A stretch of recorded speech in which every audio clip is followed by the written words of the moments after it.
ധാർമ്മികമായ കർമ്മങ്ങളുമായി നീ നിന്നിട്ടും നിന്നോട് അധർമ്മം പ്രവർത്തിച്ചവർ സന്തോഷത്തോടെ കഴിയുകയും നിനക്ക് ദുഃഖങ്ങൾ അനുഭവിക്കേണ്ടതായി വരികയും ചെയ്യുമ്പോൾ നീ എന്നോട് വിഷമത്തോടെ വിമർശന ചോദ്യമുയർത്തും.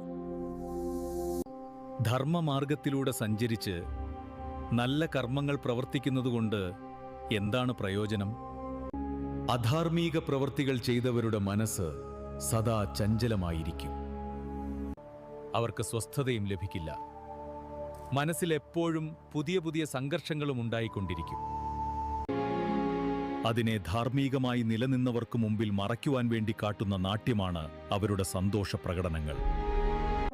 അവർ നിനക്ക് മുമ്പിൽ എത്രയൊക്കെ സന്തോഷ പ്രകടനങ്ങൾ നടത്തിയാലും അധർമ്മം പ്രവർത്തിച്ചു തുടങ്ങിയ നിമിഷം മുതൽ ഭാവിയിലെ വലിയ വേദനകളെയും അവരുടെ മനസ്സിൽ ഉൽപ്പാദിപ്പിച്ചു കഴിഞ്ഞു. നിന്റെ ധാർമ്മികമായ കർമ്മങ്ങളിൽ